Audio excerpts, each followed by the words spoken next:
Happy New Year everyone! The first video of 2025 is my review for Robert Eggers' Nosferatu. I saw the film on January 1st, and I guess the first thing I should say is the film is nothing short of a masterpiece, a reimagining of the legendary vampire tale that feels both fresh and timeless. Eggers takes the 1922 silent classic and molds it into something uniquely his own, while retaining the gothic essence of the original. This film is a feast for the eyes, ears, and emotions, with stunning cinematography, impeccable performances, and a hauntingly beautiful score that lingers long after the credits roll. From the very first frame, you feel like you're transfixed. You instantly become drawn as to what's happening. Robert Eggers' use of light and shadow creates an atmosphere that is both eerie and mesmerizing. Every shot feels meticulously crafted with quality that makes the film as much a work of visual art as it is a cinematic experience. The use of natural light, flickering candles in Orlok's castle, and dimly lit corridors adds an authenticity that immerses you completely in the time period. Eggers' directorial vision shines throughout this film. His ability to balance horror with psychological tension and emotional depth is remarkable. The deliberate pacing allows the story to unfold naturally, building suspense while giving the characters room to breathe. Robert Eggers clearly respects the source material, but isn't afraid to make bold choices, and those choices really do pay off. The acting in Nosferatu is excellent, with standout performances across the board. Lilly-Rose Depp as Ellen Hutter delivers a career-defining performance, infusing the character with vulnerability, strength, and a range of emotions that make her the heart of the film.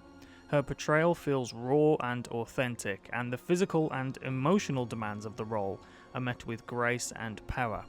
Her ability to convey so much with just a glance or a tear is nothing short of extraordinary. Her performance is Oscar-worthy and will undoubtedly leave a lasting impression on audiences. Nicholas Hoult as Thomas Hutter brings depth to his character. One of the most memorable scenes is his visit to Count Orlok's castle, where he masterfully conveys fear, curiosity, and unease, all at the same time. The moment he steps into Orlok's castle, his emotions change so quickly. First with curiosity, and a few seconds later, curiosity turns into unease and terror.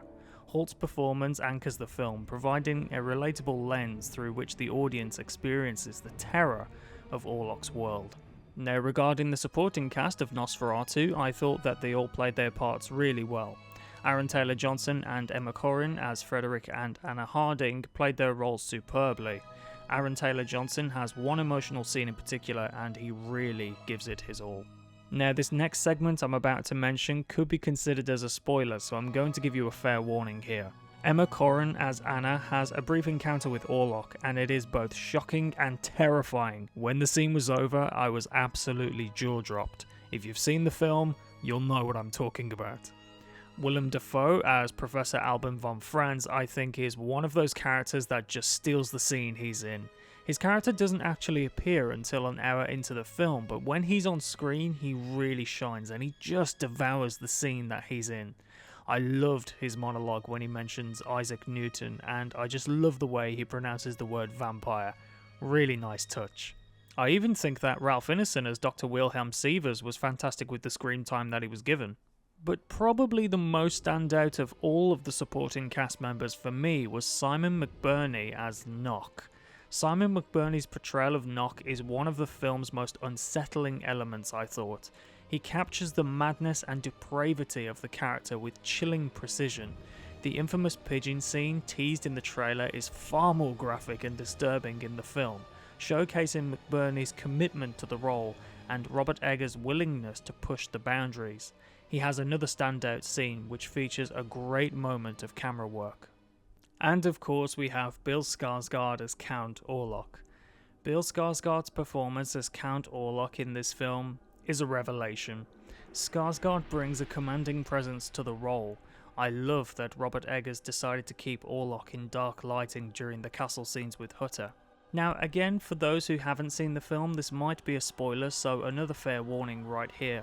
But one thing I didn't quite like is that Orlok's face is revealed to us before the title card, and I would have preferred his first appearance to be during Hutter's arrival at the castle, but this is just a small nitpick.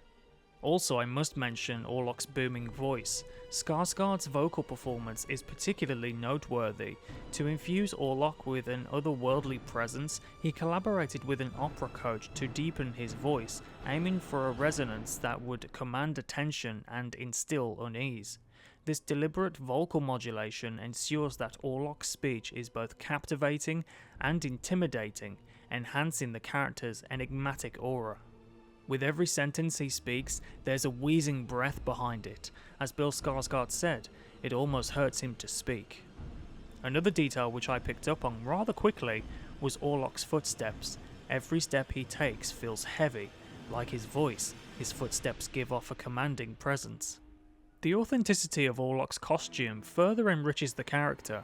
Drawing inspiration from traditional Transylvanian noble attire, this costume design incorporates elements such as ornate embroidery, luxurious fabrics, and period-accurate accessories.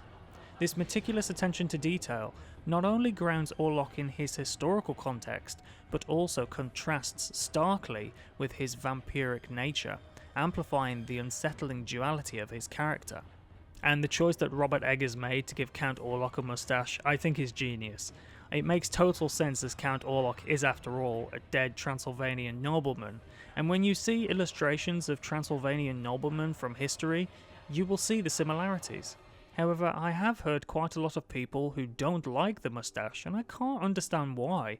After all, the original Nosferatu is an unauthorized adaptation of Bram Stoker's Dracula, and in the novel, Stoker made the character have a moustache, so this choice I'm totally fine with. Overall, I think this version of Count Orlok is the most memorable vampire in recent cinema. Regarding themes and atmosphere, Robert Eggers doesn't shy away from exploring the darker, more unsettling aspects of the story. There are obviously scenes in this film that you would not be able to get away with in 1922. Themes of obsession, morality, and the supernatural are interwoven seamlessly, creating a narrative that is both thought-provoking and deeply unsettling. The atmosphere is thick with dread, but there are moments of strange beauty, and I really love that approach.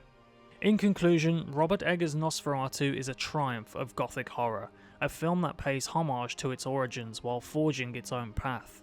The combination of stunning visuals, powerful performances, and Eggers' visionary direction makes this a must-watch for fans of the genre and cinema as a whole.